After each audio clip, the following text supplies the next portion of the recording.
Welcome to the Operators Association podcast. This is podcast number 12, part 4 of the Bud's Journey. I'm your host, John Allen, former Navy SEAL and one of the co-founders of the Operators Association community. For the people that have not listened to the previous 3 parts of the Bud's Journey, which is episodes 9, 10, and 11, and you can find those if you go to our Patreon page. There's a post that I did a couple of days ago that lists all the different podcasts. You can find all the links. You can go back and listen to them if you haven't, and I would suggest doing that before you listen to this one. However, to recap, we covered in the first episode, so episode 9, part 1, we covered the very tail end of Bud's prep. We covered the trip to Coronado, the first kind of week of administrative things you got to do in Coronado that genuinely are not talked about because they really aren't anything significant. But if you're in the pipeline, it'd be useful to know what's going to happen when you get there. We covered also basic orientation and that's where we ended. We ended with, I think I touched on the very first day of first phase. That was the end of the first episode, and that was episode 9, part 1 of the Bud's Journey. Part 2, which was podcast 10, that covered first phase. The first 3 weeks, which is really the most intensive portion of first phase, with the exception of Hell Week. So we covered that first 3 weeks, and that was the whole episode. And then last week's episode, which was podcast number 11, and it was part 3, we covered Hell Week, which was the whole episode. But I would also say that in that episode, the first 30 minutes are of me kind of outlining the mental shift that occurs from when you first start thinking about becoming a SEAL to kind of getting through the initial wickets, which is boot camp, Bud's prep, and then getting to Coronado and getting through those first few weeks. And then the kind of what I wanted to point out and what I hopefully accomplished in those first 30 minutes is right now, if you have not left for the Navy and you're planning to go be a SEAL, your impression and your thoughts about Hell Week are a lot different than they are when you are on the threshold of starting Hell Week. Meaning when you've gotten through those first 3 weeks of first phase and you've done obviously the subsequent kind of boot camp and prep and all that. You have to have finished that in order to obviously be in the threshold of Hell Week. And the reason I say that is because when I got to Hell Week and when the rest of my class got to Hell Week, it wasn't fear. It wasn't, I can't do this. It was more like, okay, thank goodness we can just get this out of the way. Whereas when you're thinking about it now, and by now I mean the people that are civilians that have either contracted, meaning they have their SEAL Challenge contract, or they are just thinking about this, the challenge of Hell Week seems like it stands out as this thing that's going to be more difficult than everything else, when in reality, by the time you get to the weekend before Hell Week, almost universally people are just kind of ready to go.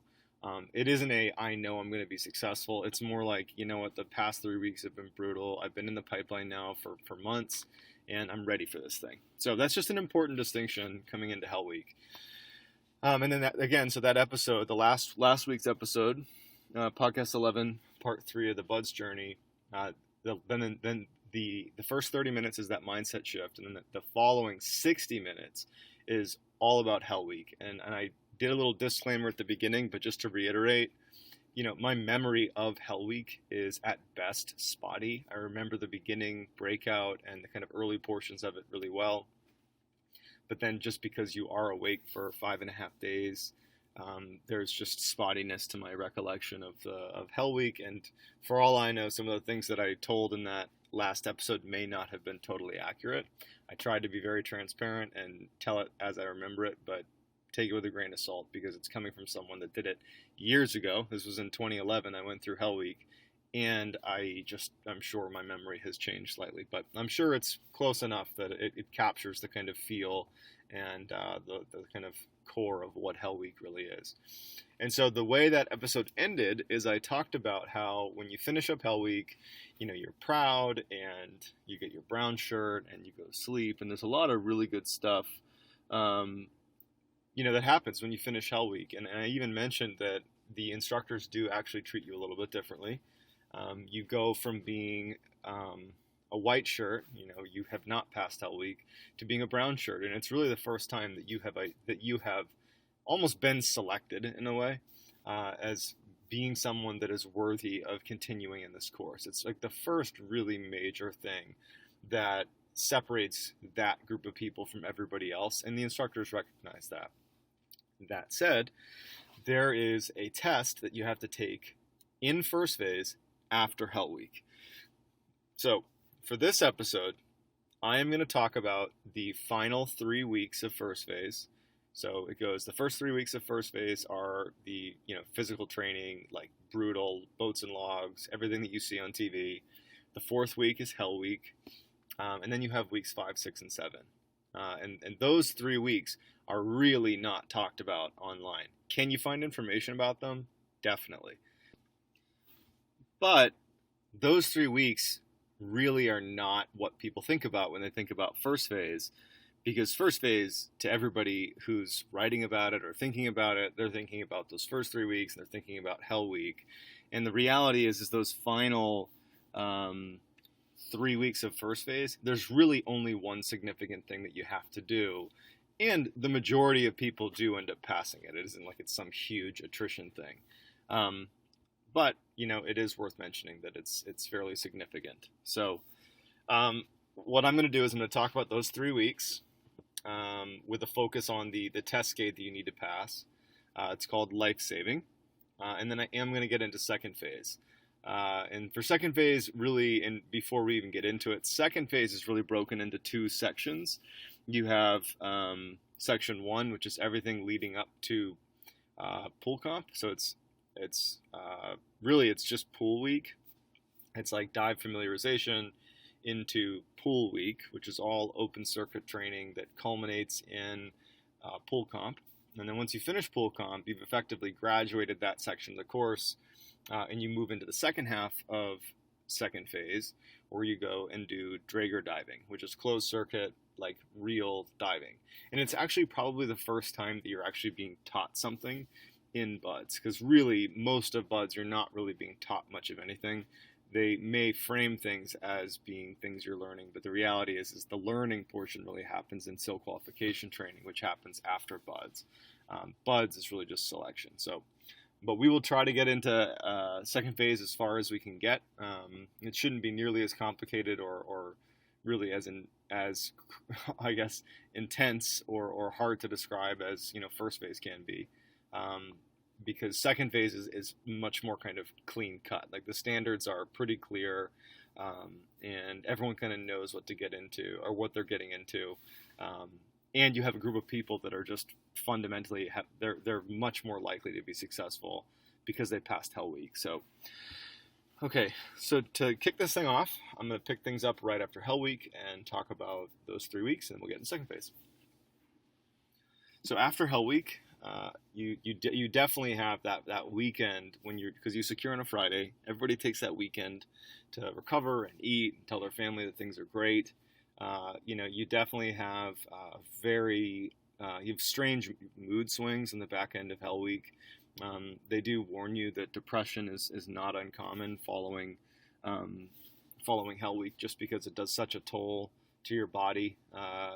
Being awake for that long and being pushed so hard that you're not like overwhelmingly happy because you passed Hell Week. You're happy it's done, but I think really the emotion you feel is it's twofold. On the one hand, you're really psyched that you don't have to do the early part of first phase / Hell Week really ever again.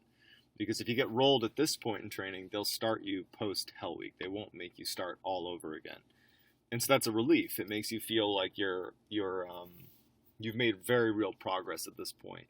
But the other side to that I talk about a little bit in one of my posts about blood and sweat equity, is you realize when you've finished Hell Week that now, even if you didn't want to be a SEAL anymore, you'd be giving up something so huge if you left now. Because now that you've passed this first month of selection, really that Hell Week being the big thing that you passed, imagine giving a down payment of like $1 million, then be like, you know what, I don't really want this thing anymore. It's like, it's hard to imagine giving up that $1 million down payment, you know? And so when you finish Hell Week and you look back at those first 4 weeks, you've given so much. You've sacrificed so much to get to the point where you're wearing a brown shirt that the idea of not completing training can be a little bit sickening. It really does feel like you've given so much of like a deposit or a down payment that you almost can't not finish the course for that reason alone. So it ends up being a motivator, but it also ends up being, for a lot of people, this realization that they're kind of in it now. And, graduation is something that like must occur. There's definitely no more buds tourists at this point, meaning people that go to just kind of say they went and don't really have any expectation of graduating. Believe it or not, those people exist. And they're few in number, but they definitely exist. By the time you're post Hell Week, you have a group of people that, for a variety of reasons, they know they're kind of sticking it out to the end. And so it's liberating, it's exciting, but it's also, for some people, it's a little bit intense to know that like this is now the career path you are on. It doesn't feel like a dream anymore. It feels like real life. So what happens after Hell Week is you get that weekend and they tell you to be aware of the signs that you could be depressed, and make sure you go to medical and make sure you're walking around and make sure you spend time with other people. Definitely don't be alone. We were warned of suicidal tendencies, that even if you're totally fine, just the mood swings are so extreme after Hell Week that you really need to be cognizant of the fact that you're not the person you are normally post Hell Week. And so they told us to like stay in groups, like do not go doing stuff on your own. You want to be around other people. And I remember my legs, and I was not alone in this, my legs and my body were so fucked up. My legs had swollen, my thighs had just kind of swollen from the folliculitis, which is like all your hair follicles get infected. It almost looks like, not like zits, but like, imagine if all of your hair follicles turned red, and they were all kind of like swollen. It would almost look like you have a zit, but it's like all over your legs, all over your arms. It's just like, it's gross. And I remember looking at myself in the mirror right after Hell Week, and I looked so bad. Everybody did. You smell horrible. Oh my God, the smell in the barracks is so bad after Hell Week. Because everyone is just throwing up, and there's diarrhea, and everyone's sick, and everyone's clothes just reeks of like seawater and mud. Oh, it's just gross. But you're just kind of messed up mentally and physically, and everybody knows that.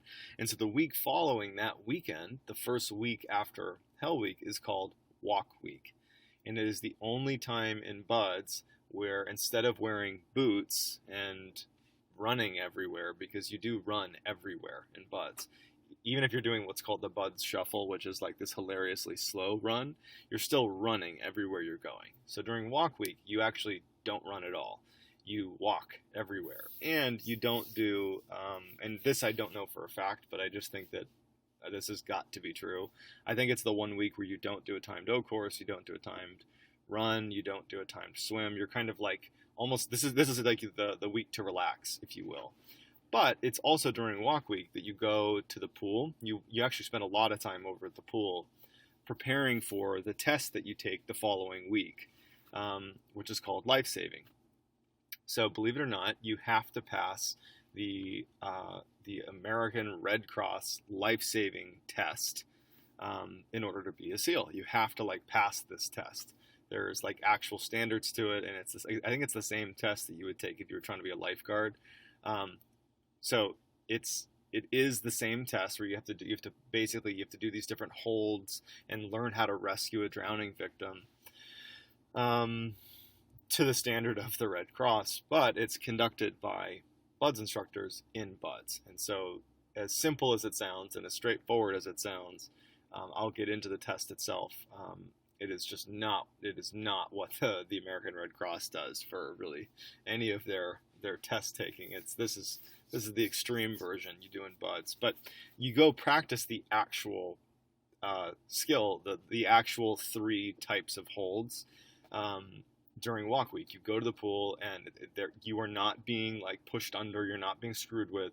You're literally being taught how to rescue a drowning victim, and the instructors are teaching you like to code. Like, here is how you do it based on the American Red Cross. Here is how you do the front hold. Here's how you do I forget what they're called. There's like the one where you are side stroking. You're pushing your victim on your hip and like keeping them above the surface. I kind of forget that. There's like the passive drowning victim. There's the active drowning victim. That's what it is. The way you pull them out of the water, the way you swim them out of the water is the same. The way you get them out of the pool is the same. The difference is the types of drowning victims you have to go rescue. There's like I said, there's the passive, which is just basically someone floating in the water you got to go rescue. And then there's the active drowning victim, which is someone who will like try to basically grab you, and like they're freaking out, and they might even pull you under the water. And then I think there's another one, which is like, I think someone's under the water, like they've now gone to the bottom of the pool. I think those are the 3.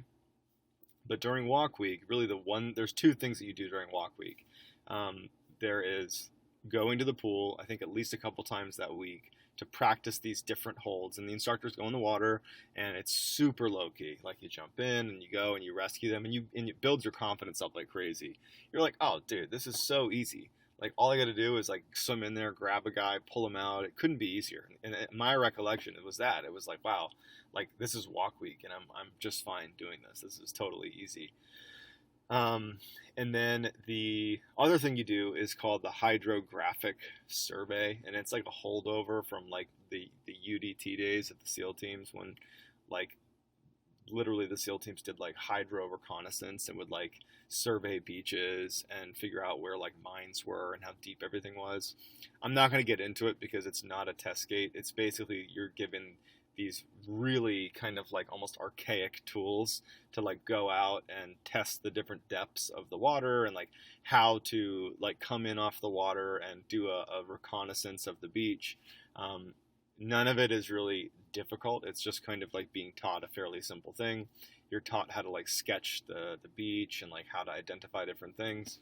So it's very, very low key. I guess you do have to pass your hydro recon with your fire team, but I would be shocked if anyone in the history of BUD/S had ever been rolled for hydro recon. So it's really not anything to worry about. So that first week, walk week, you are doing hydro recon and you're doing sketching and this and that, and then you're also going to the pool and you're doing practice for Lifesaving. And then you go into the weekend, and then the following week, which is week, let's see, so 4th week is Hell Week, 5th week is Walk Week, and then you have weeks 6 and 7. My recollection is you do Lifesaving.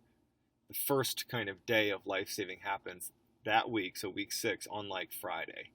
And so you test on Friday, and all the people that fail it that day have the weekend to kind of collect themselves and practice or whatever, and then they retest that following Monday, which is the final week of first phase.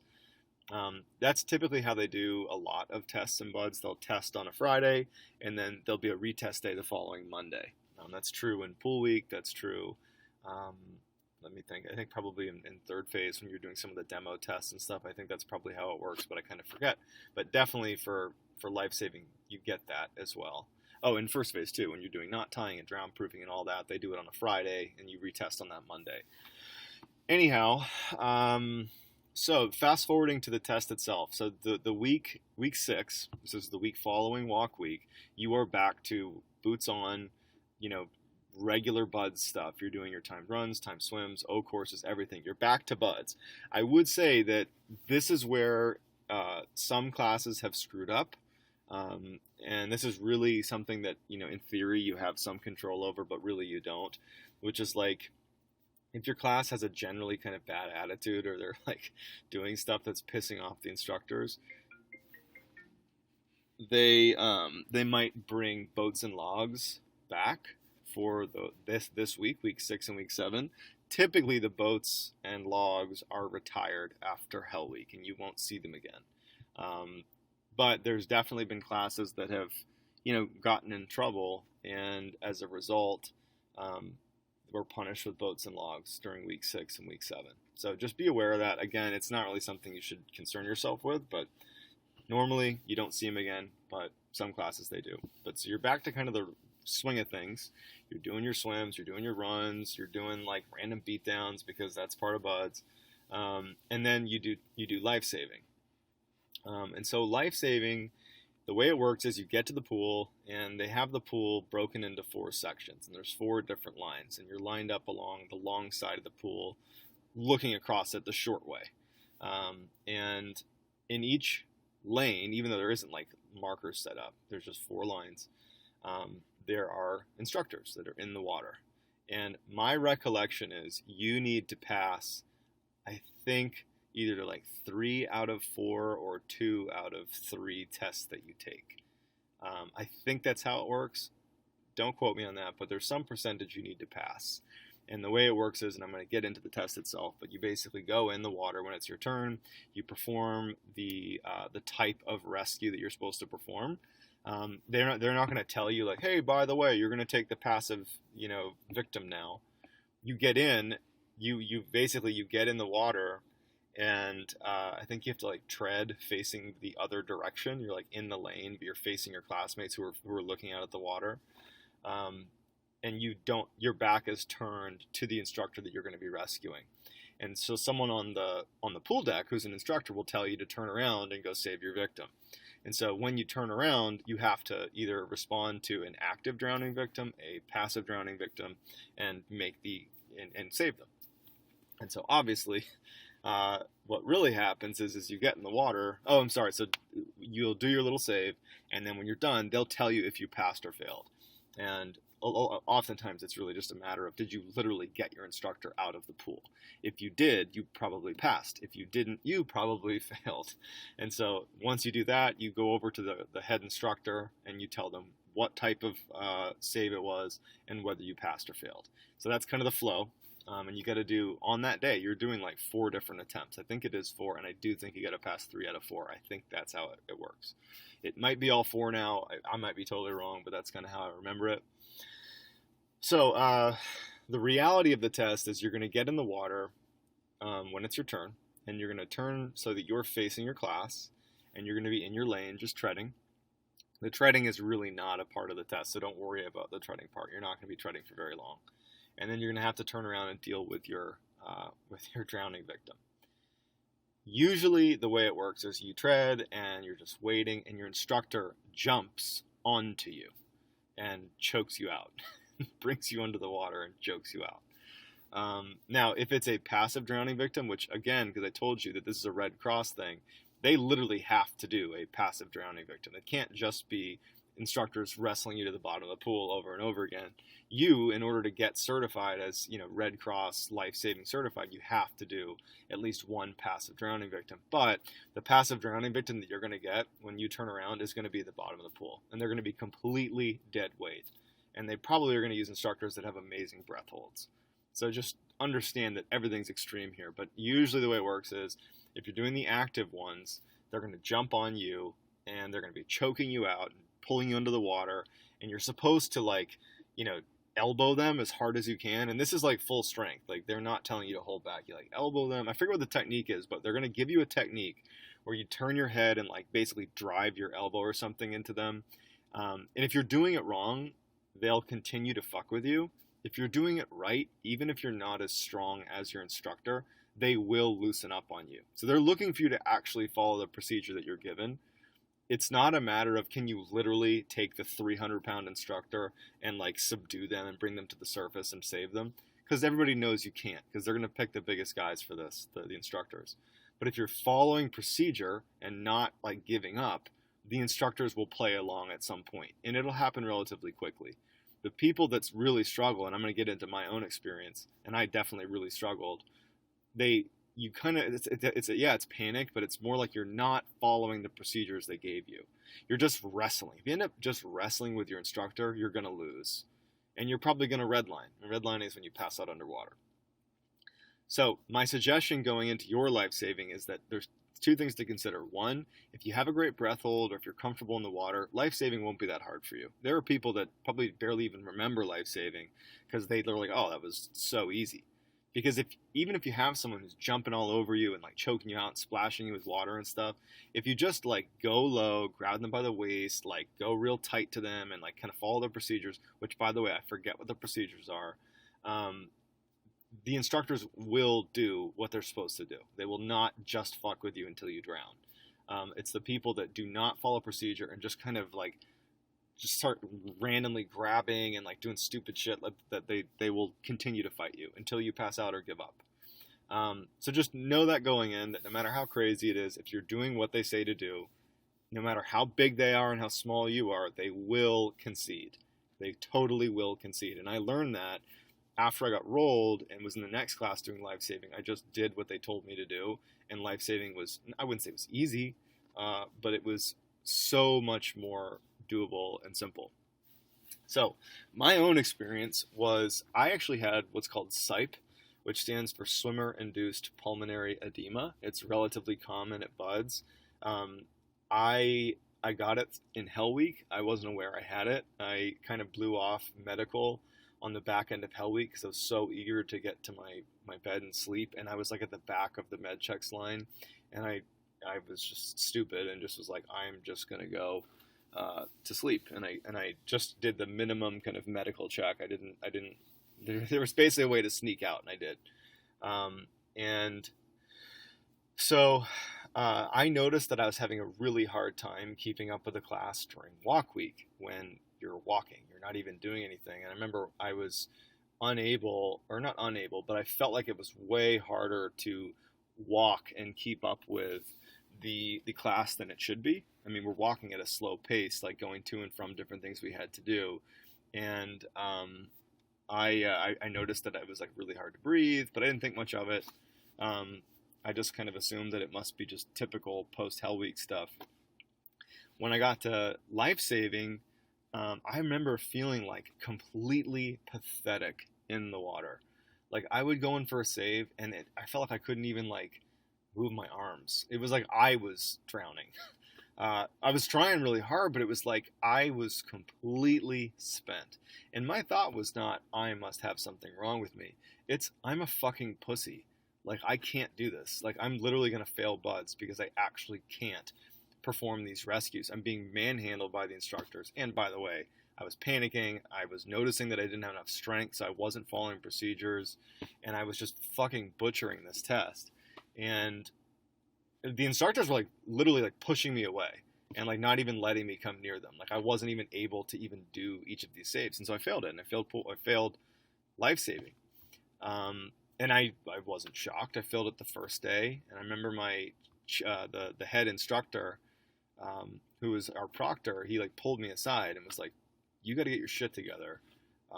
I'm happy to come in over the weekend and like work with you on this. But you like, and that wasn't just me. It was the guys that failed. It was not, hey, John, I'm going to help you personally. He was like, you guys need to get your shit together. I'll work with you over the weekend. And he did. And we worked with him over the weekend. And I remember being like, damn, like, what's wrong with me? Like, I like can't do it. I was like so gassed every time I did it. But again, I was literally just thinking I'm being a bitch because everybody else in my class who also just went through Hell Week clearly found a way to pull people out of the pool and pass in droves. Including people that I saw were really, really sick in Hell Week, and I wasn't even sick in Hell Week. So I'm thinking, like, man, I'm glad I passed Hell Week, but I don't think I'm going to be able to ever pass life-saving because this is literally too hard for me. So I went into the test on Monday. You know, I wasn't very optimistic, but I did go into the test Monday thinking, okay, just, like, find a way to get this done. And actually, my wife had come out to visit me because once you finish Hell Week, your spouse can move out and you can live off base with them. And so she actually was coming out to just visit me. And we were going to spend the weekend together, kind of look around for apartments. And then she was going to go back and then eventually come back and move out. And so I remember going into that test because we were together that weekend leading into my retest. I remember telling her, like, I literally don't know if I can pass this thing. She was like, don't worry, just, you know, do your best. And so I go in on Monday. And I fail it, and it wasn't close. And in fact, I I failed it so badly that my proctor pulled me aside, the same one who'd helped me that weekend leading up to it, um, and was like, "Hey, dude, literally go see medical because I think there's something wrong with you." And part of me was like, I appreciated that that was what he was doing, but in my own head, I really felt like I just bitched out and just couldn't do it. And so I went into medical, which is there. It's at the pool deck. And they do this thing where they put the little oxygen thing on your finger to see how much oxygen is in your blood. I think that's what it is. And mine was like really, really low, like lower than even what's considered semi-normal low. Like it was low, low. It was like in the 80s or something. That's probably not even true. But it was low enough that they were like, yeah, more than likely you have something going on, maybe SIPE. They were like, do you have any like pink frothy sputum that you're spitting up? And I had like the previous week, but like not right then and there. But I did feel a significant reduction in lung capacity, and that's what SIPE is. SIPE is when your lungs fill with this pink frothy kind of bloody sputum, but it reduces the lung capacity. It reduces your ability to breathe. And you get it from being in cold water for really long periods of time. It just causes your lungs to fill up. And so in Hell Week, a lot of people develop SIPE. And so for me, I had developed SIPE. And so what happened, and this was totally by the grace of my instructor, he was like, when he found out that I had SIPE, he was like, look, you're going to get rolled because you didn't pass. However, we're going to call this a medical roll instead of a performance roll. Because to be clear, I failed the test, and that's what's ultimately prompting my board, because I had to go stand before the board and explain what happened. And he was like, we're going to call this a medical roll because you're a good dude, and you had SIPE, and, I think that that's why you failed the test.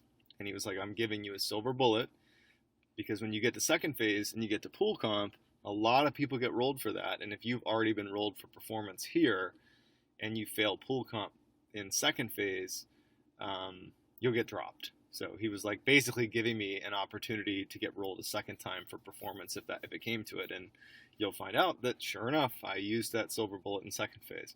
So I was really glad to be given that chance to really have it be a medical roll. I got rolled, and I spent time in rollback land waiting for the next class, which was class 290, to get through Hell Week. And I actually worked their Hell Week.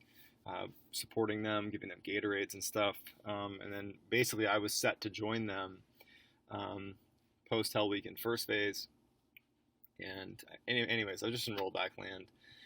But really this is not about my particular story because I've talked about being rolled quite a bit. But basically what happens is you go through Lifesaving. I got rolled. I ended up meeting up with my next class. And when we got to... when I joined their class right after their Hell Week, when we got to Lifesaving, I didn't have SIPE anymore, and Lifesaving was very doable, very hard. It's a put-out evolution. It's physically demanding for sure, but I just followed the procedures and did what everybody else did, and I passed the test. I think that in retrospect, even with SIPE, because I guarantee you there are people that passed that test in my original class that had SIPE. Like, there's no way that I was just the one guy, that, SIPE's the reason you failed. I think that I was really just lucky that I was given a med roll for that.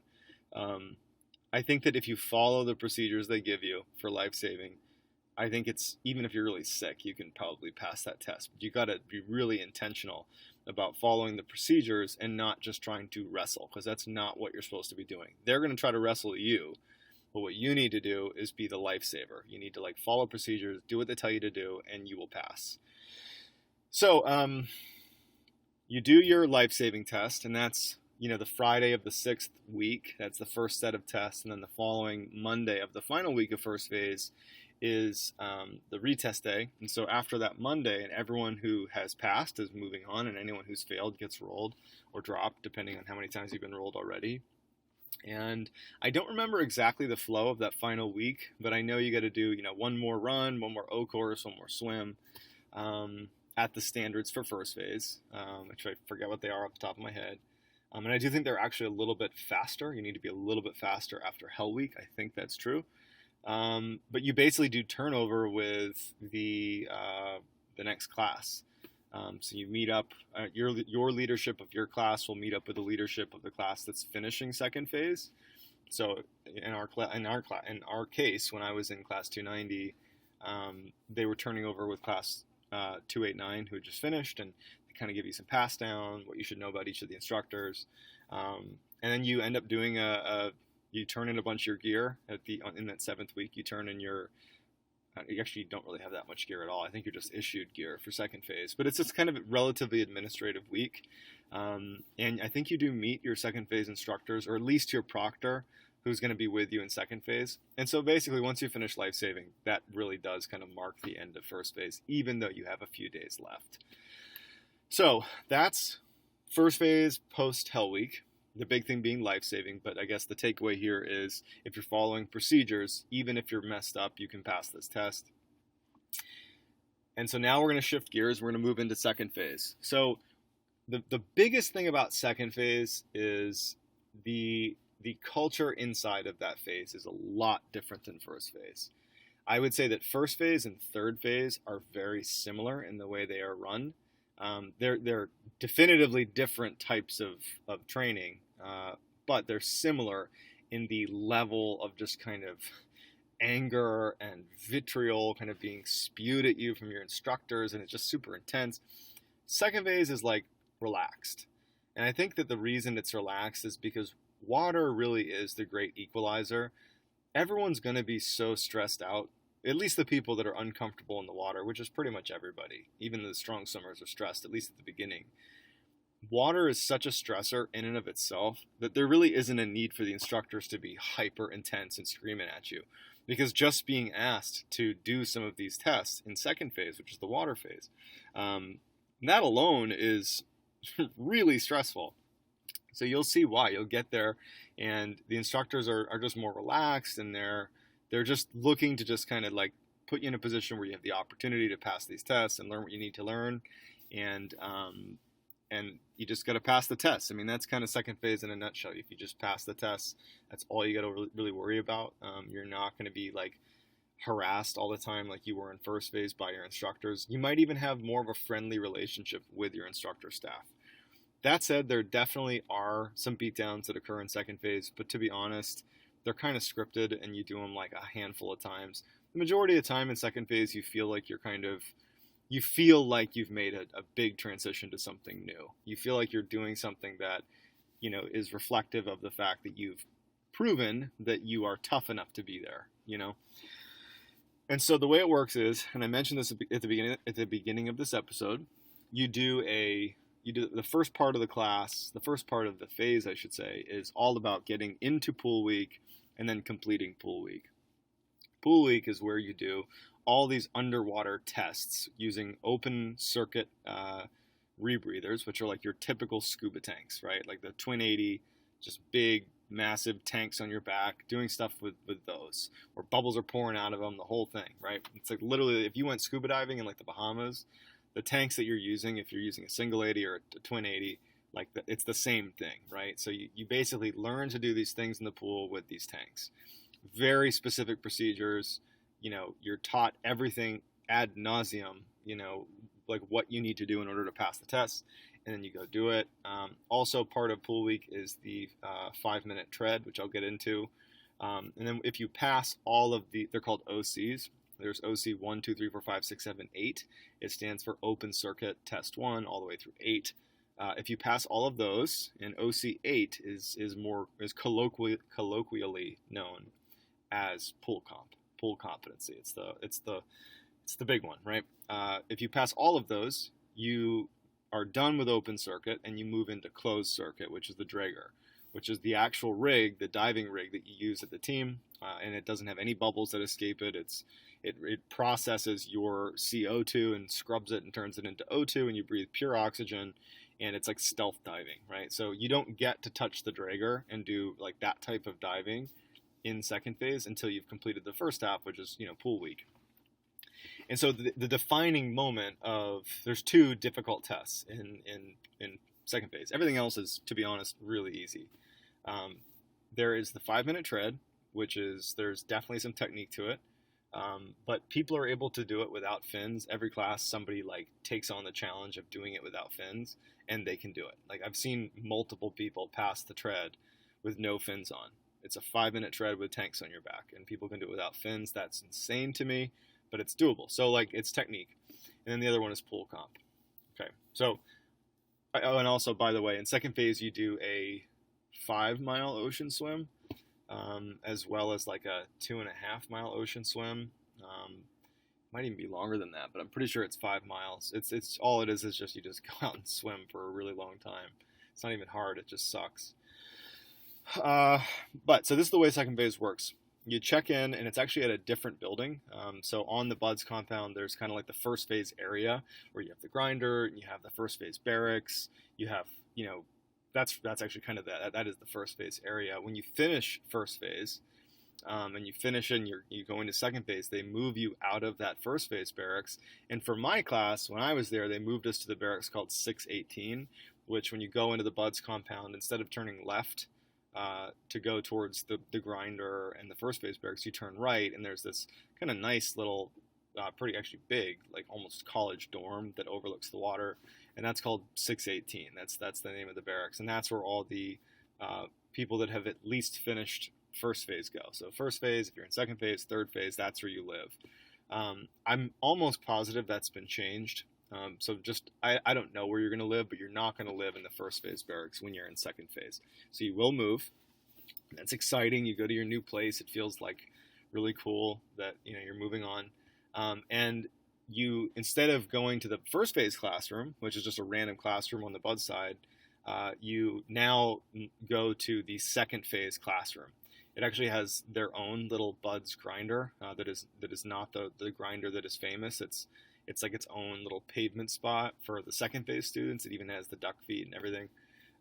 They have the big differences are now when you go in the classroom, there's all dive physics and dive calc posters on the wall, and outside, instead of there being just a grinder, there's these tables that are set up to clean actually Drager rigs. There's like very specific things you got to do to clean and take care of draggers that you got to do every time you dive. And so you spend a lot of time cleaning and prepping your dragger once you get to that point. But you don't worry about those tables when you first get to second phase, because you got to get through pool week in order to even get to dragger. So you go to the second phase classroom, and I remember the first couple weeks of second phase being really awesome. First of all, like the atmosphere is different. The instructors are more relaxed, and they start talking to you you start learning about dive medicine. You're going to get in the habit of hearing the same brief every single time in Buds and at the team level of like safety precaution before you go diving. It involves like, how to recognize an arterial gas embolism or an AGE, how to recognize hypoxia, hypercapnia. There's a host of diving related injuries that you can see and you can prevent, and how to handle them. And so you learn all these different things, and you have to memorize them. So there's a lot of them, and honestly, by the time you're at the team, everybody knows all these things verbatim because of Buds. And so like you do use these things that you memorize in second phase, so they aren't completely worthless to you. So when you're memorizing them, like you will use them again, and you'll do this exact brief anytime you dive at the team level. So it never really changes. And so you're taught dive medicine, and you're taught about the Twin 80s, the open circuit rig. You're taught how to put it on. You're taught how to take it off, how to clean it. There's like all these kind of administrative things that you do in that first week. And I don't even think you get in the pool until maybe the Friday of that first week. And it's like it's the OC familiarization, where you literally put on your tanks and like go in the shallow end. You put on your rig and you just go underwater and breathe. And you do it with your swim buddy. And also anytime you go in the water, with the exception of very specific tests that you do, like any of the OCs, for example, you're going to have a swim buddy with you. You're going to have someone like literally tethered to you. So like you do it with your swim buddy. You sit in the shallow end and you just breathe underwater. And for me, it was the first time I ever breathed underwater, and it is a little bit disconcerting. And so it's nice to have the opportunity to just get underwater and breathe and just make that feel normal again, or make it feel normal, period. I would say that very quickly you adjust to what it feels like breathing underwater, and I think it's really cool. Scuba diving, I think, is awesome. and I hadn't done it before, so definitely Bud scuba diving sucks, but in general, being underwater is pretty cool. So anyways, you do that on that Friday, I'm pretty sure, and then pool week starts the following week. I'm pretty confident it's the second week. It might be the third week, and I could be wrong, but relatively early on in second phase, you move to pool week. And so it's called pool week because the whole week you are going to the pool to do, to do pool stuff. And I think the way it works is it's actually broken into 2 weeks. And I'm sorry if this is totally dated information now, but I remember pool week actually took 2 weeks, where it was like the first week was like you did all the easy stuff. You did like all the first OCs, like OC 1, 2, 3, 4, 5, 6, and those are like jump in the water with your tanks, go to the bottom, take your mouthpiece out. Now put your mouthpiece back in. Turn on your air, turn off your air. Like literally like super simple procedures. Because it's all kind of a build up to getting to OC8, which you're putting everything into practice. But each of the pieces you learn for the open circuit tests are all really, really easy. Like taking off your twin 80s and then putting them back on, and like taking off your weight belt and like free FSA, which is like free surface ascent. You learn how to do that. There's like all these things you do, but they're really easy. And I think it's like the second week that you move into the latter half of pool week, where you're doing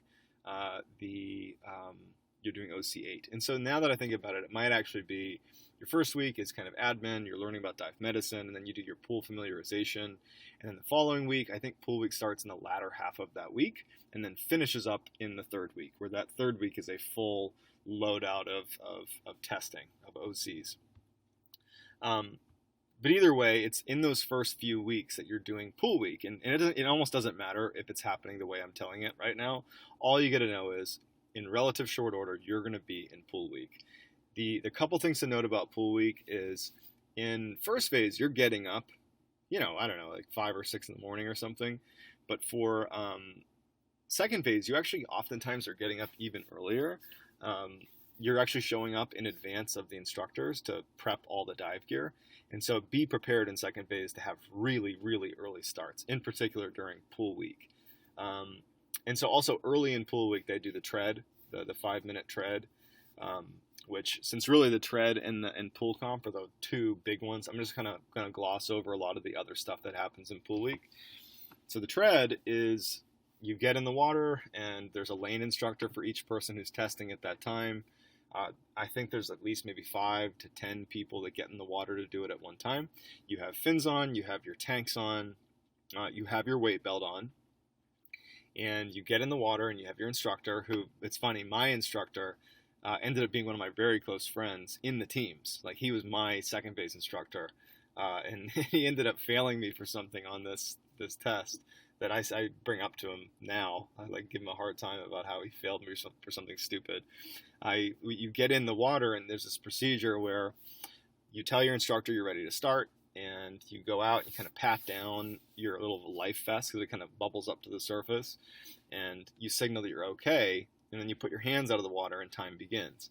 And for me, I said to my instructor, I was like, okay, I'm ready, and I kind of got in position and put my hands out of the water, and then my life vest came up, and I was like, oh shit, I didn't even put my life vest down.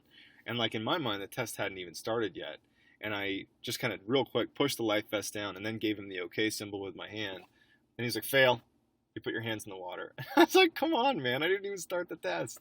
So he made me sit there, and I failed my attempt, and I had to wait 5 minutes for everybody else to do their test. I didn't even get to try. But anyways, when it was my turn to go, the way it works is you go in, you kind of pat your thing down, you signal to your instructor you're ready to go, and then you go out into the water and you tread, and they make you kind of stay in one particular area. And so you have fins on, and you must keep your hands out of the water. Your head and everything else can go under the water, and that's the trick. The twin 80s that you wear in your back, the tanks, it feels so heavy when you're out of the water. When you're in the water, they're neutral. They're not going to pull you under. It's cumbersome. They're on your back. It's not comfortable, but they're not going to like weigh you down, if that makes sense. They're neutral in the water. Your weight belt will pull you down a little bit, but to be honest, you're really just like treading with a little bit of weight on you. That's really it. It's not that hard. So you keep your hands out of the water. The trick is kick. You can't do You can't do the egg beater, which is what water polo players do. You really just got to flutter kick. But kick, kick, kick, and then let yourself sink for a minute and let your head go under the water, but keep your hands out. That is the closest thing you get to like a recovery. So what I would do is I would just kick, kick, kick, get myself up, get some breaths, and then I would hold my breath and I'd let myself sink for a second. And I'd let myself go completely relaxed with my hands out of the water, and then I'd kick myself back up and go into another little rhythm of kicking for a little bit longer and then sinking all over again. And so doing that kind of bobbing routine, it saved my legs dramatically, and it made the test totally doable. And actually, I'll tell you, since I ended up failing pool comp and getting rolled, I actually had to do the tread twice, not including the one that I failed outright. I actually had to fully perform the tread twice, and I've passed it 2 separate times. And I can tell you that the rhythm that you need to be in is letting your head go under the water, and that's your way to kind of not be 100% kicking the whole time. But the thing about the tread that does really suck is that you have to do what's called the front travel after you finish the tread. So once you're done, they say, okay, time, you've done 5 minutes, now begin your travel. You don't need to, you put your hands in the water now, and you're tired. You're tired for sure. But you need to swim across the pool the short way, touch the wall, turn around, and swim back. And you need to do it on your chest. So not like laying on your back and kicking your legs, but like pretend you're swimming freestyle. The tanks drive into your head and make it really hard to keep your head up. And so what ends up happening is you're really, really tired. You have very little energy in your legs left. And it's very hard to catch your breath because your face keeps getting pushed into the water. So you get this sense of, oh, thank God the test is done. I did my 5 minutes. But then you do this fucking travel, and it's worse than the tread. So when you get to the front travel, the only way to do it, and everybody realizes this, is to just suck it up and kick as hard as you fucking can and get that shit done and then collapse on the other side. Not the one way when you come back. Like, just, that's the only way to do it. There is no technique. It's so shitty. You just need to kick like fucking mad, get to the other side, turn the fuck around, get back, and then you're done. They'll let you hold onto the pool. That's the way to do it. And people that talk to you about the tread, they'll tell you that the tread wasn't that bad, that the travel sucked. And I think part of it is people don't realize how much it sucks going in, and they relax as soon as they're done with that 5-minute tread, and they're like, oh, cool, all I got to do is my little travel. And they realize how shitty it is. So if you go in knowing that you're going to have a big put out at the end, you'll be in a better place mentally to get through it. And I bet it won't even be that hard. It caught me off guard, but the second time I did it, because I told you I passed it twice, I was ready for the travel, and it definitely made a difference that as soon as they said, time, you've done your 5 minutes, I just kicked as hard as I could, and I got it done. And it still sucked, but it was like, I wasn't shocked by it, I guess. So that's the tread. You know, people do fail the tread and get rolled for it, but it does not happen in great regularity. You know, there was one guy, he was actually an officer, and if you know anything about the attrition rates in BUDS, you'll know that BUDS candidates who are officers very rarely get dropped or quit. It just doesn't happen.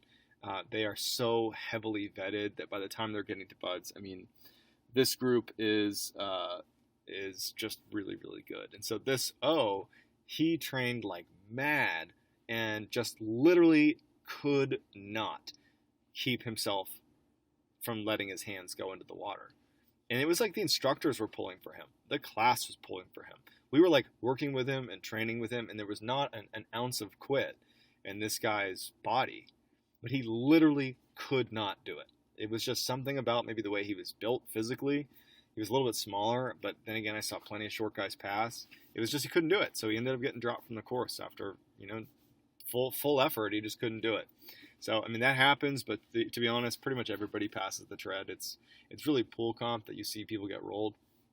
And so pool comp, I'll probably only be able to get through pool comp for this episode because it's a significant thing to talk through. Hopefully I can keep going, but we'll see how long it takes. So the way it works with the actual test that you do underwater, because that was the tread, and you do that, I think you have a total of 2 chances at it. You might have 4, but I remember it being 2. And to be honest, you're either going to know how, or you're either going to be able to do it, or you're not. It's not really even a technique thing, although I did just tell you to bob a little bit, but it just comes down to just kicking those legs and just getting it done. the open circuit test that you do, OC 1, 2, 3, 4, 5, 6, 7, 8, the first 7, which I touched on a little bit, are really simple. And I'm going to just breeze through those right now. You learn how to do FSAs, you learn how to do ditch and dawn, you learn how to do a bunch of like very simple tasks with low stress. No one's screwing with you. I think the most complicated thing you do is you wear a blindfold and you have to do buddy gear exchange, where you're both kneeling in front of each other, but you're blindfolded. And all through touch, you need to exchange gear. That sounds complicated and stressful. It's not at all. It's so slow, and everything is by touch, and there's very specific hand signals you practice with your swim buddy. And no, you don't get failed for going slow or anything. And just the two of you work together. It's almost relaxing. Like, I found doing all this stuff was borderline like relaxing. Those first 7 tests were relaxing. And then you get to OC8. And so I think that now, looking back at second phase, the one thing that the cadre, the staff, does a really good job of doing, even though you've gone into second phase and you've spoken to people that have been in second phase and you know pool comp is the big hard thing, the instructors do a really good job of disguising how hard and intense pool comp is. They downplay it. There's no hype. They don't talk about it like it's going to be harder. They don't do the, oh boy, you guys better get your shit together for OC8. It's just like super relaxed. You know, you almost buy it. You almost begin to think that, like, dude, OC 1 through 7 have been so easy. Like, how hard can OC8 really be? And the instructors they're briefing everything exactly the same. It's just, what I'm saying is you almost fall into this trap that second phase is really easy, especially if you've passed the tread. If you've passed the tread and all you got to do is pool comp, you're kind of like, okay, well, I've done everything. Like, I've done the tread. Because the tread happens before you get to pool comp. You do it during pool week, but it's like one of the first things that you do. But then you get to OC8, and the way it's structured on paper and the way it's briefed to you is all the different things that you've been practicing in OCs 1 through 7. You're going to apply those in OC8. And we're going to basically present you with different problems, the instructors are, that you need to solve that will get progressively harder and harder over the course of 20 minutes. So you've practiced to this point how to free surface ascend, which is ditching your gear completely, leaving it at the bottom of the pool and surfacing, and there is a methodology to that. You practiced when your straps and your hoses get twisted, how to handle that. You practiced, what happens if your air gets turned off, and I mean, literally, these are very simple things to correct, but you basically practiced effectively emergency procedures. That's what OCs 1 through 7 really are.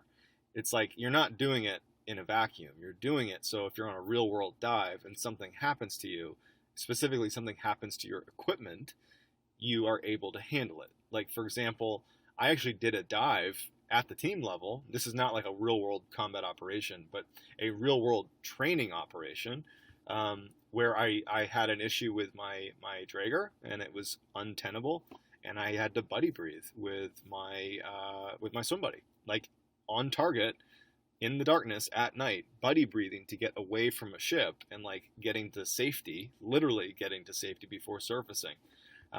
So like these things really do happen, and so you're learning things that are actually applicable. But so OC8, it's basically taking all the things you've been practicing, and then they present you with like the worst case scenario for each thing. So that's the way you got to think about it. Like, you're going to be given, scenarios throughout your pool comp test that are they're going to be extreme. That's the whole point. Like, you've been given these really simple things to learn how to do, but now you're going to apply them under stress. That's pool comp. And so here's how the test goes. You're going to get your brief on what it is, and they basically just tell you, guys, just follow your procedures. And by this time, when you're going into OC8, you know these things back and forth. I mean, everybody knows the procedures. I still know the procedures. Like, that's how much you're going to know them, okay? So I wouldn't worry about, oh, well, I know the procedures.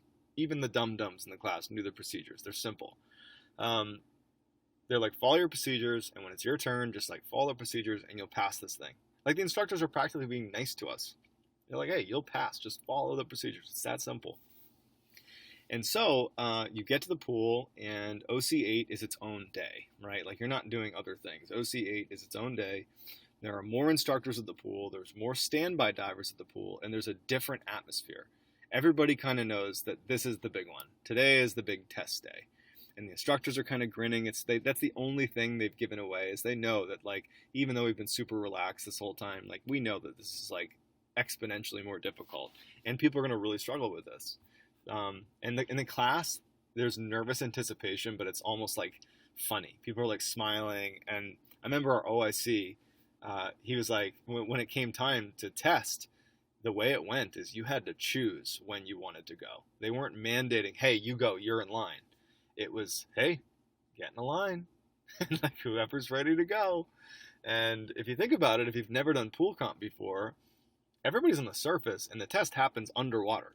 And so once you're in the water, like, you can't learn anything from the surface. They just go in the water, and then you're like, your back is actually turned to the pool. You're not allowed to watch. If you're not testing or about to test, you're not allowed to look at the pool. And it's just like this eerie silence as you're like just waiting. And then, like, all of a sudden you'll hear like and it'll be someone at the surface because their hoses have broken and now air is pouring out of their hoses. Or you'll hear someone surface like it's totally silent, and then you'll hear someone surface like like choking and like trying to speak. Some people get in the water and like 4 seconds later they're at the surface like gagging.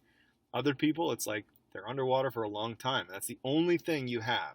If you're on deck and you're listening to the pool, the only thing that signals things are going well for a particular test is it's how long they've been down there. Because the test is 20 minutes long. The test takes 20 minutes. It isn't like you can finish it early. You can fail it for taking too long, though, which is, don't worry about that now. But the longer you're in the water, it means you progressed on each of the things they've given you. And so just like when you're on deck and you're waiting to go in, like, that's the only thing you have to go on. And if you pass the test, and you get to the end where you get the whammy knot and you can't fix it, and you go through your procedures and you FSA to the surface, you are totally out of air. You're done.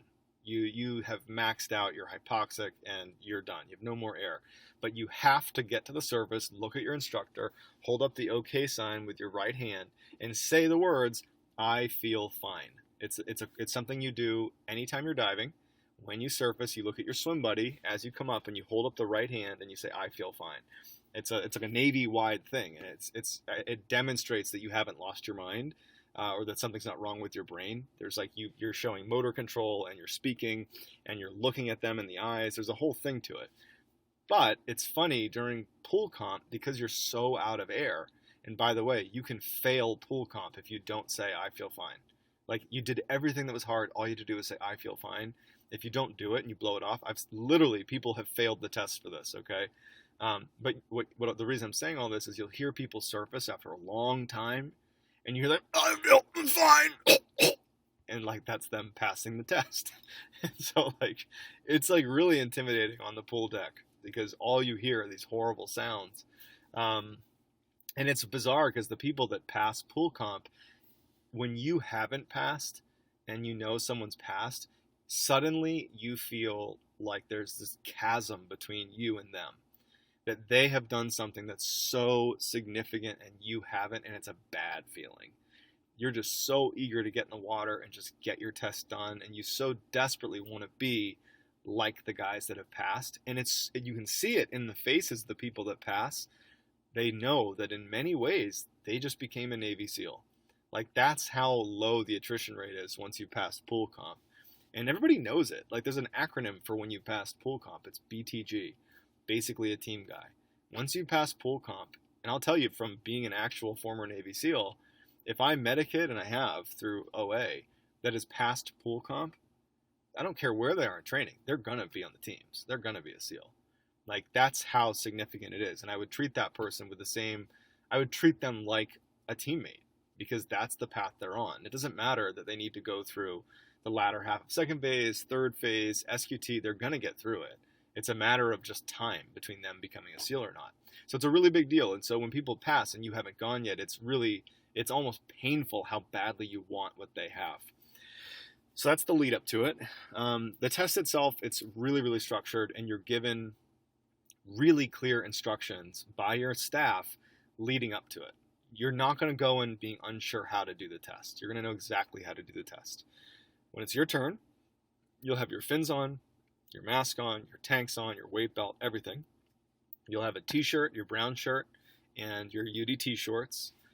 T-shirt tucked into your UDT shorts, and you're all dolled up. And when it's your turn, there'll be 2 instructors that are going to be testing you. And at any given time, for as many lanes as there are in the pool, imagine if you're swimming in a pool, there's those black lines that run the length of the pool that signify a lane, right? I think there's like 7 or 8 of them. There is a pool comp test that happens literally on one of those lines, right? You take the test in the 9-foot section. The pool goes, I think, 5 feet, then it dips down, it slopes down to 9 feet, then it slopes down again to 15 feet. And so every pool comp test is taken with 2 instructors on one of those lane lines. So I think there's like a max of 7 tests going on at once. And the reason you're on the lane line is because as the student, you jump in the water, your instructors will be there waiting for you. They'll be like kind of looking at you menacingly, like, you ready to go? And you'll say, like, ready to go. And they'll say, prepare to enter the water. And at that point, you put your hand over your mask with your left hand, and then you cover your weight belt with your right hand. I think that's how it goes. You put your toes over the edge of the pool, and you wait for them to say, enter the water. Because the first command, prepare to enter the water, is to get in position, to like literally jump into the water. And then they say, enter the water. And at this point, you step into the water and you sink to the bottom. So now you're in the 9-foot section, but you're on the far left side, kind of right where it steeps off to the 15-foot section. And now, if you haven't taken a test before, because you have your mask on at this point, you get to look out and see in this totally clear pool, right? You see the other tests happening live. They're happening right now, right? They're not staggered. Tests are happening the whole day. And you look, I remember the first time I jumped in, the first thing I noticed is just how silent it was in the pool. It's always silent. It isn't like it's loud sometimes, but it's silence, right? And I jump in and it's silence, and I'm looking out at the different lanes, and I see all these different tests happening, and I see panicked students fumbling for their air hoses. I see instructors tying these vicious knots in hoses. I see students who are curled up in a ball that are literally being spun around on their head. It's like crazy, but it's silent, right? And it's almost a kind of slow motion because you are underwater. And I'm like, man. So the way it works is you jump in after you've been signaled to, and your instructors will then swim towards your respective lane that you're going to be testing in, and they'll be pointing at it. And they'll each have snorkels on. They're not wearing dive gear. They have snorkels on. And so they're going to be pointing at the lane, and they're going to signal you to get there, right? So this is one of the elements of pool comp that does make it additionally stressful, so just know this going in. It is on you to start the test. And I'm going to explain how that works. It isn't like they rush you into the test. You can take as long as you want, in theory, to get situated to begin the test. But the way it works is you have to crawl along the edge of the 9-foot section where it dips down into the 15. That way you're not in the way of the tests that are happening. Because those lane lines, they don't go literally from the edge of the drop down to 15 to the edge of the rise up to the 6. It's kind of like there's maybe a 2-foot buffer on either end.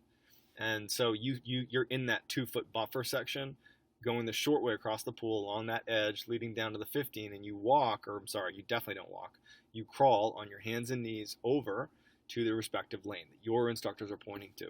And so they have fins on and they got their snorkels on, and they go up to the 6-foot section, and they are basically mask in the water so they can see you, and they're breathing their snorkel, and they're just waiting. They're just standing there waiting for you. And you crawl, and it takes forever because it's not fast crawling.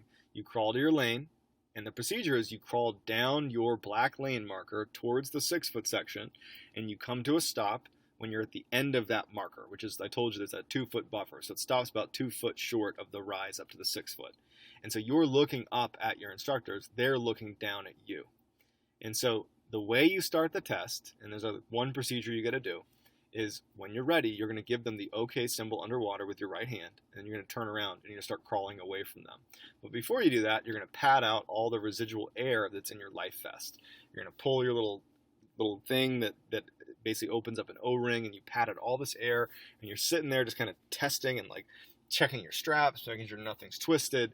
And then at some point, once you feel sufficient that you have everything taken care of, you're going to look up at your instructors and you're going to give them the OK symbol. Now, the way the test always starts is with what's called a surf hit. A surf hit is what it sounds like. It's supposed to simulate if you were in your dive gear and a huge wave like wrapped you up and like spun you around and like smashed you and like just totally fucked you up, right? That's how the test starts. But you don't know when it's going to start. You know that you've now signaled, hey, I'm ready to start, and you begin crawling on your black lane marker towards the deep end. And you're crawling and you're crawling and you're crawling, and you're just anticipating one of your instructors to come in there and like tackle you, basically. But they don't do it right away sometimes. Sometimes they do. Sometimes as soon as you turn around, you may think you have a second to catch, like kind of prepare yourself, and then it's going to start. Sometimes they'll hit you right away. Sometimes they'll let you pace up and down the lane marker like 5 or 6 times, and it takes a long time. And what's happening is you're bracing for this surf hit to kick off your test, right? Well, the surf hit, what always happens is they take your mouthpiece out, so you're going to be in a breath hold to start the test. And so everyone is worried that when they breathe out during this little crawl, waiting for it to start, that surf hit will happen. What you got to remember is your instructors can see your regulator, and they can see when you're exhaling. So you can't disguise your exhale. But you're a human, and you're taking in more air than you're breathing out, and you're becoming hypoxic because you're anticipating this surf hit, and you don't want to be caught in an exhale when they hit you, because the surf hit sometimes takes up to a minute, minute and a half, 2 minutes before you get air again, right? So what happens is you're crawling, and at some point they give you a surf hit. The way they did it, it depends on who's testing you. Some instructors will put their hand in front of your mouth before they do anything to you. It just gives you a very brief opportunity to take a quick suck of air before they take it out of your mouth. We had one instructor who was like famously friendly in our phase, and he gave us like a fairly significantly delayed hand on the mouthpiece so that everyone had a full breath whenever they pulled the mouthpiece out. But to be honest, it just depends on who's doing it with you. Some people won't give you anything. They'll just rip your mouthpiece out and start flipping you around, tying knots in your hoses and all that. But really the surf hit, all it is they're going to turn your air off. They're going to take your mask off. They're going to take your mouthpiece out, and they're literally just going to spin you around, like literally just spinning you around. They're going to disorient you, flip you, and they're going to be tag teaming you. One instructor will be at the surface catching their breath while one's down doing shit to you, and then one will come down, take over, the other one will go up. So they're constantly on you, and they're constantly refreshed. And the surf hit takes maybe, and maybe my memory's off, probably 30 seconds to a minute of just literally being spun around. And the way you do it, anytime you're being handled by an instructor, you go into the field position. You have to. It's mandated. And you can't do anything until they're done fucking with you. And you'll know when they're done, right? So they give you this surf hit, and it takes a long time. But you knew that this is the one part of the test you can anticipate. And so you go through your surf hit, and then as soon as they're done, now they're going to watch you. Because really the test is not about who can hold their breath. That's a part of it. But they're watching to see if you can follow procedures under stress. The procedures that I told you before, you will know inside and out. I can tell you right now, I remember. And I haven't done this in 8-9 years. Every single time you're screwed with by an instructor, you follow the exact same progression of procedures. It never changes. Even if you, in real life it might be different, but in training, even if you knew that they had taken scissors and literally cut your hoses off of your tank, right? They're gone. And even if you watched them show you the hoses they cut off, you would fail the test if you didn't follow the procedures, which say the first thing you do is you reach back with your right hand, you find your air valve, and you turn it all the way on and a quarter turn back. That's always the first step. From there, you grab your manifold, which is where the air valve is connected to, and you run it to the right where you find your J valve, which is your secondary air. That basically is if you run out of air, you got your extra air. And you make sure that is, I think it's on or off. Either way, you flip your J valve.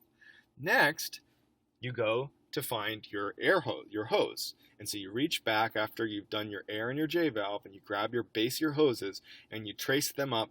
You're basically looking to see if there's a knot in them, and you pull them up and over, and you put the mouthpiece in your mouth. Then, once it's in your mouth, you trace back over the hoses, making sure there's no crimps or ties, back to the manifold. You find your straps, your nylon straps, and you start at your shoulders, and you work your way down, making sure nothing's been twisted.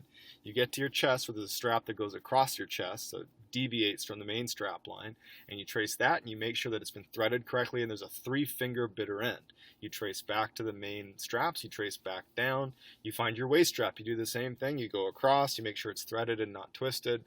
I think it's a 6-finger bitter end or 4-finger bitter end, and you trace back to your main strap line all the way to the base of the tanks.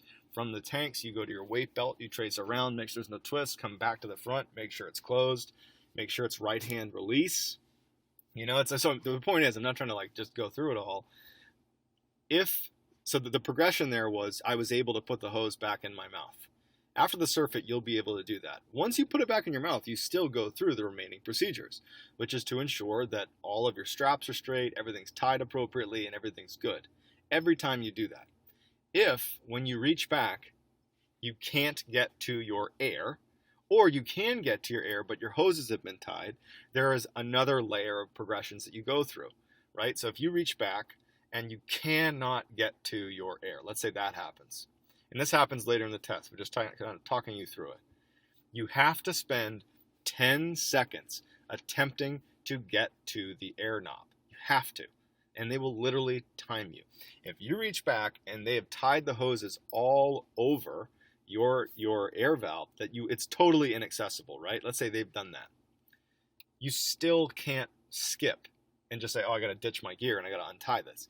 You have to sit there painfully trying, I'm air quoting, trying to get to the air valve for 10 seconds. You're counting in your head, right? And it feels like 10 seconds takes forever. And then you would go to ditching your gear and trying to get it loose. And if you can get the hoses loose, you turn the air back on and you breathe, right? So the point is there's these procedures you got to go through. The surf hit, they aren't going to tie your hoses. It's just going to be to disorient you and get you a little bit hypoxic. Then, once you've successfully put your hose back in, you've traced all your straps, you're good to go, you give them the signal, okay again. So you find them in the water, because now you've fixed the problem, which was the surf hit. You give them the okay, and then you begin crawling again. You're going to see a pattern here. Every time they screw with you, you're going to go in the fetal position, you're going to let them do their thing, and then as soon as they're done, you're going to follow your procedures, which again starts with reaching back to your air, then to your J valve, then to your hoses. If you can't get your hoses on, you spend 10 seconds. If you still can't get to your hoses, you take off your gear and you go back to making sure the air valve is on, the J valve, and then you untie the knots, you put it in your mouth, you put it back on, you follow the rest of your procedures, straps, making sure they're straight, all the way through. Where the test starts to get really, really hard is there are very specific knots that the instructors will tie, that they've mastered, where you can get air without taking your tanks off your back. But it requires cocking your neck and looking and reaching your head as far back as you can and literally holding onto the hoses and barely getting it in your mouth. You can't even get a perfect seal. In fact, water, every time you take a breath, you have to drink water that's in the tubes in order to get a breath of air. But it works. Now, as crazy as it sounds, it's kind of like if you're getting a viable air source, even if it's horrible, you don't give it up. That's the point of this, right? So plenty of students have been like, this is horrible, I can't get the air, because it's like cocking my head to the side. And they'll go to ditching their gear, which is the next evolution, the next phase line of corrections to this emergency, right? But the test at that point is to see if you're willing to not do that. To basically take the shitty, turn your head to the side, barely have the mouthpiece in, and with one hand continue doing the rest of your procedures, but you found a viable air source. Now, the way it works is they want you to eventually in your test get to a point where you have to do that. This is usually about halfway through the test, of the 20-minute test. For the remainder of the test, you will be breathing on an air hose that you can barely breathe out of. So it's not going to be like every time you get back to square one and you get a nice big breath of air. False. It's going to get progressively shittier and shittier, harder and harder, and you're going to breathe less and less and less, and you're going to be gagging and choking on water. So, with your head cocked to the side, barely holding the mouthpiece in, you get to the rest of your procedures. Air is on, your straps aren't twisted, you just have this fucked up mouthpiece. Well, you signal to them, okay, and you continue the test. And now you're crawling with your head cocked to the side, like barely keeping your mouth in this thing, and you start walking, and you're barely breathing, right? You're barely taking a breath in because you have to choke down this water to get a breath. And they give you more shit to deal with. They come over and they hit you again, but now you had almost no air. Like now you're like actually bordering on passing out. You've had so little to breathe. And the test gets harder and harder, and the last few minutes, you have these really long periods of time you're going without air, and finally, if you make it to this point in the test and you followed procedures and you haven't screwed up little things, like if you miss that your strap has been twisted and you do that, I think 2 different times throughout the test, you fail the test.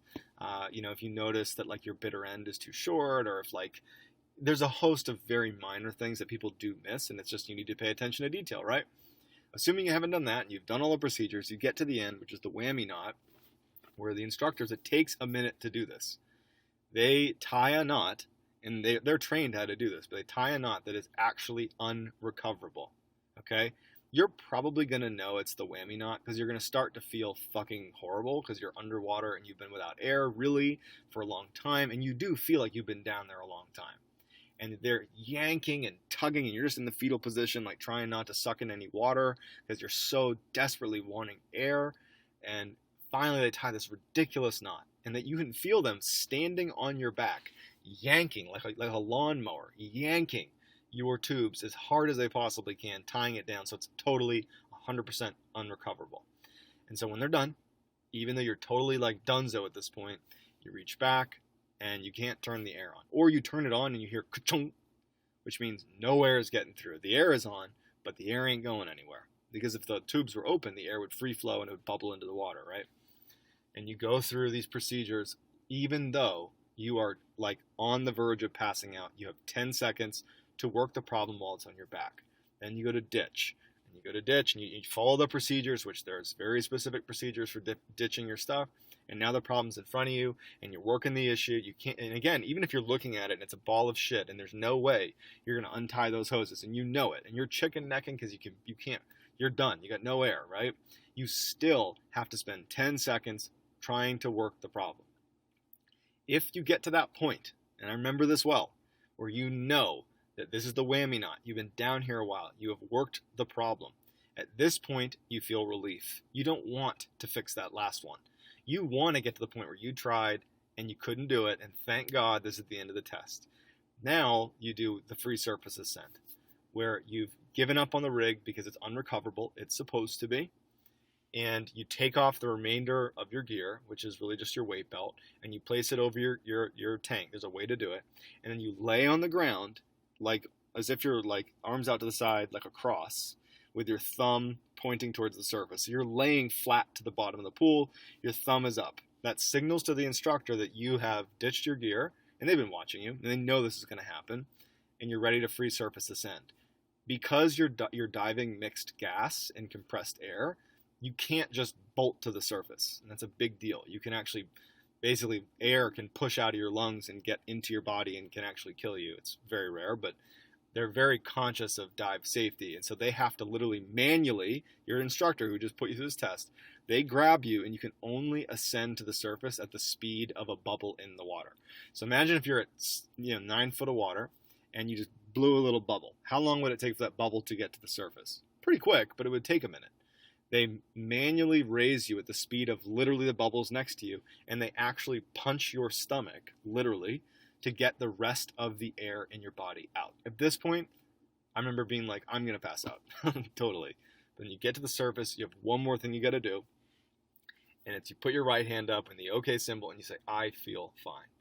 And so for me, and I did that, and I passed the test. For me, what I've kind of glossed over, because the point of this is not to get into my story as much as to talk about what Buds is like, I was horrible at pool comp. And it was because I panicked.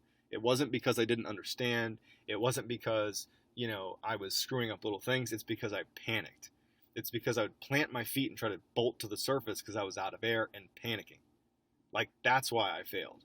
And so when I first went into second phase, I failed that first attempt, and it was like, I really was like, I've met my match. Like, this is too hard for me to pass. And I can't control myself underwater, and they film you. So they film you when you're doing pool comp. And it's not to like F with you, it's actually to try to help you. But your whole class watches at the end of the day, you go and you watch the film of like how it looked when you did your pool comp test, because people do want you to pass. Like the goal in second phase is really not to get people to quit, or because people don't really quit, to get you to fail out. They want you to pass, really. So you watch this video, and when I watched myself, and it was like really embarrassing, to be honest. Not only would I bolt to the surface, which is kind of embarrassing in and of itself because I just couldn't handle it, but I was moving like hyper fast. My hands were moving like I was on crack.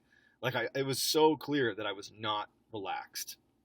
And the people that passed, when you watched their test, it was like they were so nonchalant. But the crazy thing is like they were spending the same amount of time or less without air than I was, because there's this whole adage like fast is slow, smooth is fast. And so the idea is if you're fighting the water and fighting the test and you're moving at rapid speed, you're going to miss things, you're going to be panicked, your heart rate's elevated. Whereas if you don't focus on trying to get your air source to your mouth as fast as humanly possible, instead you just methodically follow the procedures, it actually takes about the same amount of time as if you were going rapid speed, except you're not going to miss anything, and you'll probably be burning less oxygen because your heart rate's not elevated. And so for me, like I failed so by the way, right now I'm confident that you only get 3 attempts at OC8 before you get rolled or dropped. In my class, you were allowed 4. At the time you were allowed 4, so it was 2 on the Friday where you got your first 2 attempts. If you failed them both, you come back on that Monday and you have 2 more. It's now 3, and I don't really know when that change happened, but for me it was 4, and I failed 4 in class 290, and I was not close. Funny enough, the same guy who failed me for the tread, who ended up being my close friend in the teams, he was the same guy who failed me on the 4th attempt on my first class with pool comp. When I failed it, he literally was like, he looked at me when I was at the surface and he was like, "You're a fucking joke." He was like, "You're not even trying. Like, get the fuck out of here." It was like so embarrassing because it was true. I had kind of given up on the test. It was like by the time I was at my 4th attempt, I was checked out. It was like I really felt like I had met my match. I bet if they wanted to, they could have probably dropped me from the course because it was like, you're not even trying. And I admit to that. Like I really felt like I had met my match, and I felt really disheartened.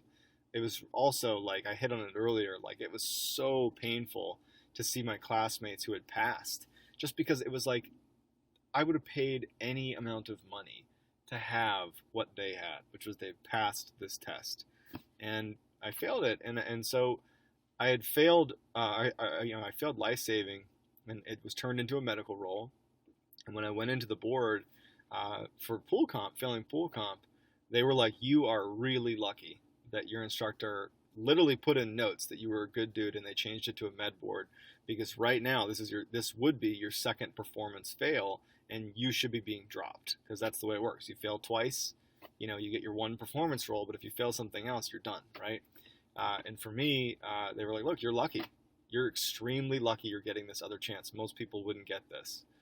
So they were like, "You better just take advantage of this, because we're going to roll you, but you need to be a leader in the next class, because now this is your 3rd class," which is rare. Like, it's not common to go through 3 different classes. I mean, it's not uncommon, I guess, but it's not normal. And they'd said to me, like, this is like, you're lucky, you're lucky, right? And so it was so embarrassing more than anything. And now looking back, it shouldn't have been embarrassing. If any of you go through something like that, I mean, the test is, the course is really hard, and it's going to push you to your limits. And by the time you're in like second phase, you've already done so much. Like, you really should just be proud of what you've done. And you shouldn't be hard on yourself if it doesn't go perfectly, right? Because lots of people get rolled and fuck stuff up and still find a way to graduate. But I remember I went home to my wife, because now she's living out with me. And it was like really, really hard to tell her I failed. I failed it. And not because, I failed. Her life is tethered to what I'm doing, And I really felt like I'd let her down. And she was obviously so supportive. My whole family was very supportive. But it was really hard to once again be back in rollback land.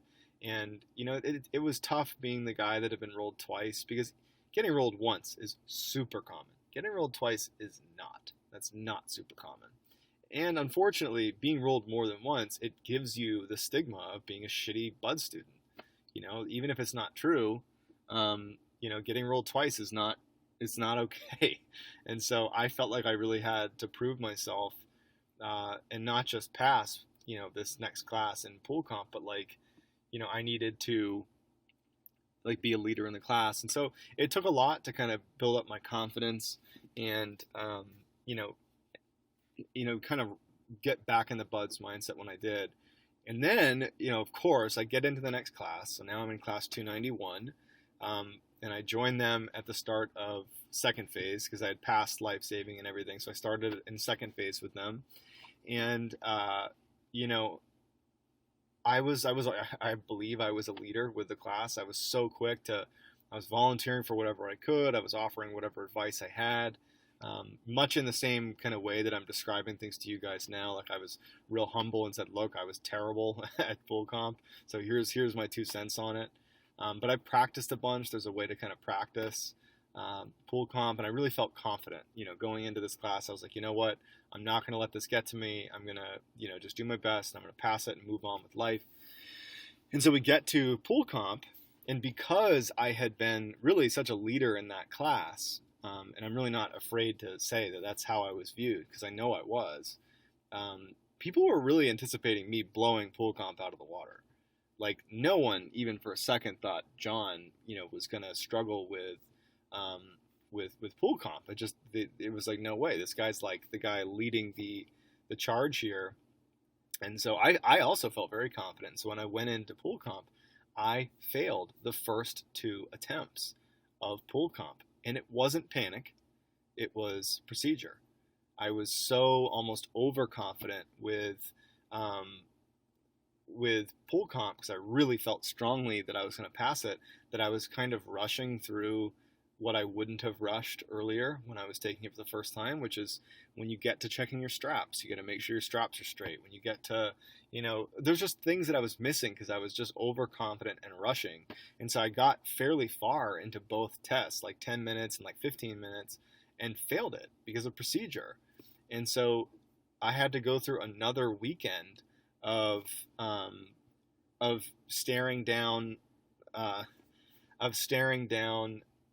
potentially failing it again. And so I went home because the retest was that Monday, and I went home and I was like a broken man, like, I mean, what could my wife even say? It's like, hey, you have to pass this on Monday or 100% you're going to get dropped from buds. 100%. It's not, there won't even really even need to be a board. It's like procedurally, like you will be removed. And so I knew that Monday that was it. It was like I had to pass the test. And as frustrating as it was that I had failed for procedure, not even panic, but just like stupid shit, I was able to like compose myself that weekend. I remember getting up on Monday morning, and because I knew I had my retest like early in the day, and I was sharpening my knife because you have all this stuff you got to do at buds, like keep your knife clean and your life vest clean. And I was like cleaning and sharpening my knife at like, I don't know, like 3 a.m. or something. And I remember like looking at myself in the mirror and being like, well, the next time I look at myself in this mirror, I will either basically be a team guy, or I'm going to be out of this entire program after being in buds, passing Hell Week and getting all the way here. And I remember when I left that day, it's the only time in my life where I feel like I went into like that flow mindset where I really just suddenly remember thinking that like my life was on the line, that I really had to pass this test. Not only because literally I would be kicked out of the program, but I had invested so much of my identity and my time and my mental space to like being a Navy SEAL. It felt like destiny for me. And I just couldn't let my wife down. It was just, I entered into a place where I have not really been before. It was like 100% mental clarity that today, Monday, it was October, I think 11th of 2011. I have to pass this test. And so when I got to the pool, I remember I was so eager to get in the water because I had 2 more attempts that day, that was it. And I didn't want to go to my 8th attempt. If anything happened, I just didn't want to do that. I wanted to take it on my 7th, just get it done. And then when it was my turn, the guy who tested for me, or who was my lane instructor, and you're going to have this too when you're in second phase, everybody knows who the hard testers are and who the easy testers are for pool comp. And for me, they clearly brought over the hardest guy, because it's like, dude, this is your 2nd class and you failed 6 times. Like in nowadays, in today's buds classes, I was out. I wouldn't have had any more attempts, right? So they were like, yeah, you're not going to get an easy pass here. So I got like the hardest guy. But in my mind, I was so committed to passing this test that it didn't even almost register. It was like, I don't even care. You can put anybody down there, and I'm not coming up unless I pass this test. And so with that in mind, there was no nerves. There was nothing. It was like, I'm doing this. And I got in the water. I got to my lane. I patted my life vest down, gave him the OK symbol, began the test, had the surf hit, followed my procedures. Slow and steady. Procedures, all good to go. Hand up, signal OK, get back to crawling. Crawl, crawl, crawl. Hits me with the first problem. Fix it, follow my procedures, so on and so forth for the full 20 minutes. By the time I got to the whammy knot, I was so in tune with everything that was happening. It was like I knew what the problem was as he's doing it on my back. It was like I could see behind me. It was really intense, to be honest. Like I knew probably 3 minutes into that test that I was going to pass. And I was 100% relaxed. It was like I had just totally committed myself to this thing and had stopped worrying about how uncomfortable and how dangerous and how shitty everything was. And I only thought about what I was told to do, which was follow your procedures. And when I did that, and only that, the test was actually pretty easy. I got to the end and passed. And when I came up and signaled, I still had air. Like when I did the I feel fine, I still had a little bit of air. It's like, I feel fine. And I remember him saying, how do you think you did? And I was like, I passed, for sure. And he was like, yeah, great job. And that was it. I passed.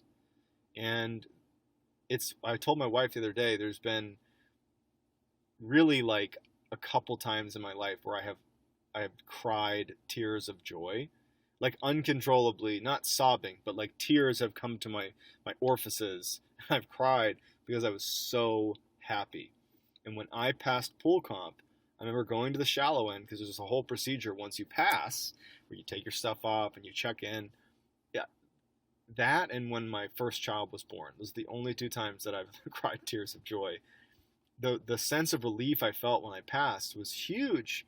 I mean, on the one hand, it's so cool that like now I'm a BTG and all that, but even better was like, I can't wait to tell my wife that we're not going to be leaving this program and getting shipped off to like Japan. You know, now we're going to be sticking around, and almost definitely, barring something crazy, I'm going to be a Navy SEAL, and that's what we're going to do. And it really was, you know, people ask like, what was it like getting your Trident when you finish SQT? And it's great. It's an amazing experience when that happens, because your family's there to see you do it, and you feel like you're entering into something really incredible. But for me, the day I became a Navy SEAL was that day in October in 2011 when I passed pool comp.